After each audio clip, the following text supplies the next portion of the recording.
Hello students, welcome to my class. आज हम standard 10th का इंग्लिश सब्जेक्ट पढ़ने वाले हैं। सी, यहाँ पोएम का नाम क्या दिया गया है? ऑल द वर्ड्स और स्टेज। ये पोएम जो है विलियम शेक्सपियर ने लिखा है। William Shakespeare was England poet. वो इंग्लैंड के एक ग्रेट पोएट थे, प्ले राइटर भी थे, एक्टर भी थे, यानी वाइडली तौर पर उनको ज्यादा ही ग्रेटेस्ट यानी फेमस थे। Greatest writer in England English language. English language में वो काफी ग्रेटर राइटर थे। The word preeminent dramatist. Preeminent का मतलब वेरी वेरी इंपॉर्टेंट होता है। ड्रामेस्टिक मतलब ड्रामा वगैरह लिखना। He is often called the England's national poet and the bard of Avon. इन्हें इंग्लैंड का नेशनल पोएट भी कहा जाता है। And bard of Avon, bard means होता है पोएट, आयवन इंग्लैंड में रिवर का आई थिंक नाम है। तो बार्ड ऑफ आयवन मतलब एक रिस्पेक्ट की वजह से नाम देना, जैसे सचिन तेंदुलकर को मास्टर ब्लास्टर कहा जाता है, या लोकमान्य बाल गंगाधर तिलक, एक रिस्पेक्ट में नाम देना। This poem is taken from the play as you like. ये जो पोएम है एज यू लाइक में से निकाला गया है। विलियम शेक्सपियर ने एक एज यू लाइक नाम का प्ले किया था। उसमें एक जॉन्स नाम के आदमी ने एक स्पीच दिया था, और उसी स्पीच की वजह से वर्ल्ड स्टेज नाम दिया गया है इस पोएट का। और चलो हम देखते हैं इस पोएम को stanza wise. All the world stage and all the men and womens merely players. यानी पूरी दुनिया में, पूरे संसार में ये दुनिया एक स्टेज है। ये दुनिया स्टेज है। All the mens and womens यानी हर आदमी, हर औरत अब एक प्लेयर्स है। प्लेयर्स का मतलब यहाँ पर देखिए एक्टर्स, यानी हर दुनिया में, इस दुनिया में हर आदमी, हर औरत एक एक्टर है, जिसको जो प्ले मिला है अपना अपना वो प्ले कर रहे हैं। They have their exist and their entrance. उनके यहाँ आने का एक रास्ता है और एक जाने का रास्ता है। यहाँ देखिए, एंट्रेंस मतलब आना यानी पैदा होना, बर्थ होना। एग्जिस्ट मतलब जाना यानी मर जाना। हर कोई व्यक्ति इस दुनिया में आता है, अपना अपना कैरेक्टर प्ले करता है, आता है और चला जाता है। And one man in his time play many parts. इस एक जीवन में हम कई प्ले को रोल करते हैं। आप एग्जाम्पल के तौर पे देख सकते हो, आप किसी के भाई हो, किसी के फ्रेंड्स हो, किसी के कलीग्स हो, कोई किसी का फादर है, ब्रदर है, यानी एक ही लाइफ में कई प्ले को एक्ट करना। His acts been 7 ages. इसलिए इस स्पीच में इस एक्ट को 7 पार्ट में बांटा है, 7 भाग में बांटा है। The first of infant. पहला स्टेज क्या है स्टूडेंट्स? इन्फेंट यानी चाइल्ड, यानी छोटा बच्चा। Mewling and puking in the nurse arms. छोटा बच्चा, बेबी जब पैदा होता है, देखिए यहाँ पे पकिंग का मतलब क्या दिया है? Throwing up, vomiting. जब बेबी पैदा होता है तो कैसा रहता है? उसको क्लीन किया जाता है, साफ किया जाता है। पकिंग यानी वो नर्स की गोद में उल्टी भी कर देता है। पहला स्टेज ये हुआ। Then we winning school boy with his satchel and shining morning face creeping like snail. फिर सेकेंड स्टेज क्या आता है? Winning school boy. फिर हम जैसे बड़े होते हैं, स्कूल जाते हैं, विद ही साइकिल। साइकिल का मतलब यानी बैग, स्कूल बैग होता है। स्कूल बैग लेके हम स्कूल जाते हैं। एंड शाइनिंग मॉर्निंग फेस, सुबह सुबह हमारे चेहरे पे रौनक रहती है। क्रीपिंग लाइक अ स्नेल, यानी हम कैसे चलते हैं? बिल्कुल स्नेल की जैसा, एकदम आराम से। अनविंगली यानी जब हमारी इच्छा नहीं होती, घर से हमें डांट पड़ती है, जाना पड़ता है, आप भी ऐसा करते होंगे कि बिना इच्छा के स्कूल हम जाते हैं। And then the lover. और अगला स्टेज क्या आता है स्टूडेंट्स? लवर का।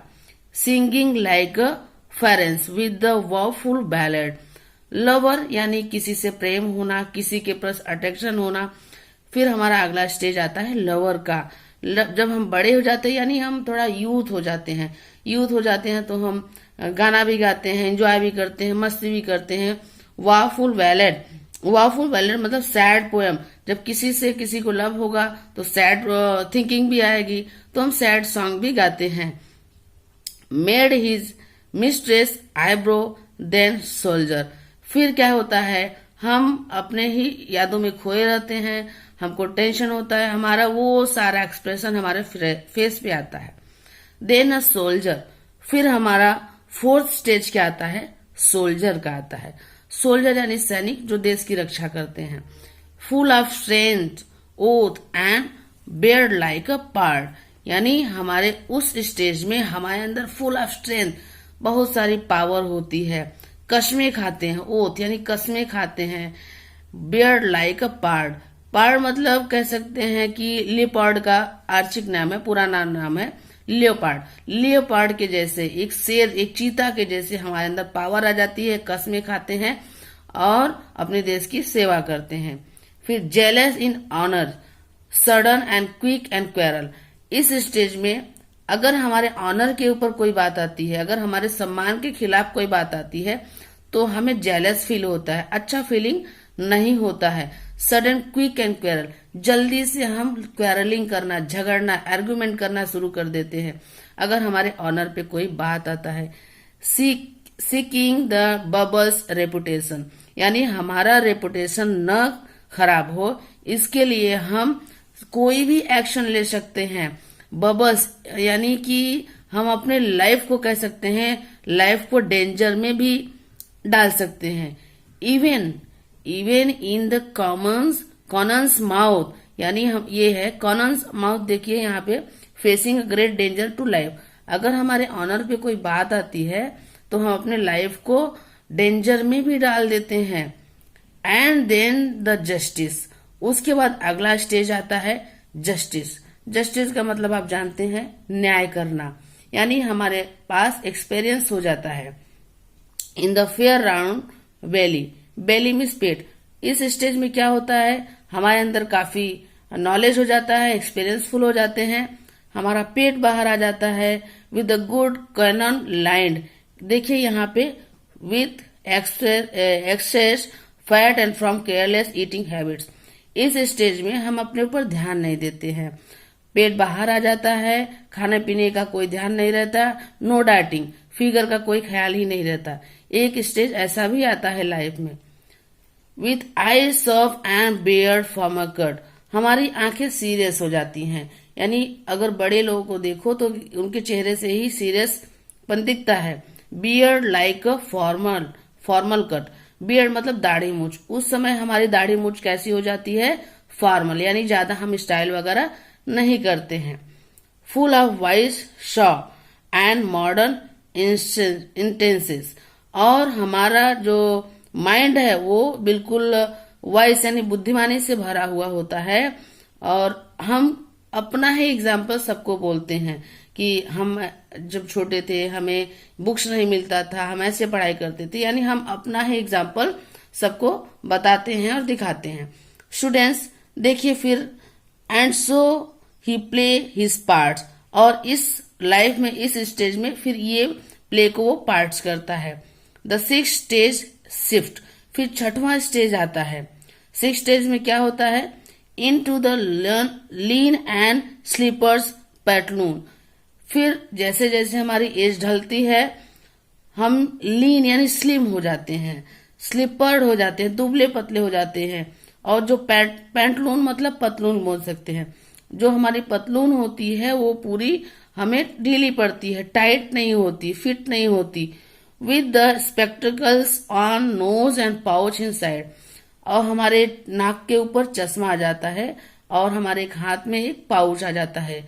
किसी बड़े लोगों को देखो उनके हाथ में एक बैग जरूर रहता है, तो हमारे नाक पर चश्मा आ जाता है और हमारे एक हाथ में पाउच रहता है।